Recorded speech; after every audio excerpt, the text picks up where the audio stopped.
The simplicity of a shape-driven approach to orthodontics has often been preferred by clinicians all over the world to treat malpositioned teeth. The use of an arch wire of a predetermined shape, either hand-bent or manufactured, is generally thought to bring teeth to their desired position irrespective to where they were initially. While this may hold true for certain situations, in other ones, such as the intrusion of an extruded tooth, some side effects can happen. For example, if an extruded second molar is subjected to intrusion using a continuous arch mechanics with the nickel titanium arch wire, it is expected to tip crown mesially. This is explained by the step geometry that exists between the tube of the extruded second molar and the tube of a well-positioned first molar that will produce a characteristic deflection of the arch wire, which then causes a crown mesial tipping tendency of both molars to equilibrate the vertical forces acting on the tubes. One solution to this problem is to use a rectangular loop, changing the insertion of the wire through the distal aspect of the second molar tube, instead of inserting it from the mesial as done regularly in a continuous arch mechanics. Because the literature fails to show any comparison of these loops to continuous arch mechanics in simulations with exact oral dimensions and brackets of only tall teeth, we have decided to do an experiment with that objective.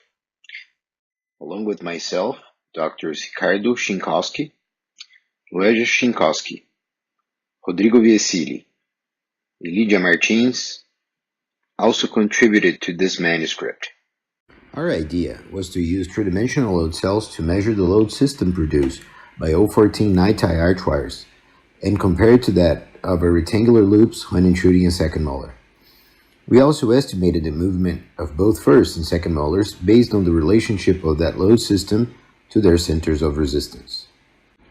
We set up a patient's model and an orthodontic force tester connecting both first and second molars to two load cells. Those two teeth were separated from the rest of the model, which was kept fixed. This lets the load system applied to the molars to be recorded by the load cells in 3D. The software developed by Dr. G. Chan at the Department of Mechanical Engineering at the Indiana University, Purdue University, allowed us to transfer the load system and the reference grid to the center of the tubes. We compared two mechanics to intrude the second molar from a 3 mm extruded position to its level position by tying in either 014 night-tie wires or individually pre-activated rectangular loops. We could collect the data to estimate the movements in both molars. Because the center of resistance of the molars is not at the bracket but rather at the root, we needed to calculate the load system at that point.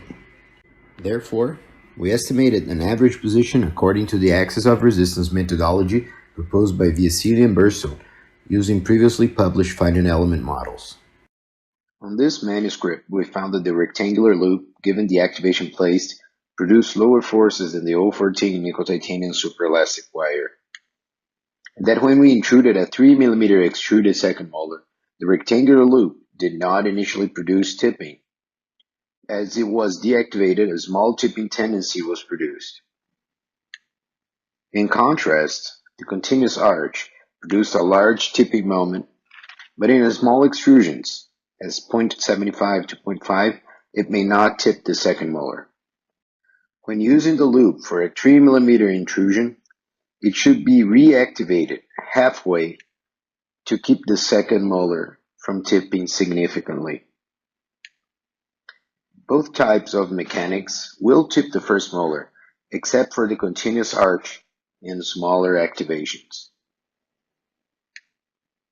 In the continuous arch, the wire deflection caused an expected difference between the extrusive force in the first molar and the intrusive force in the second molar.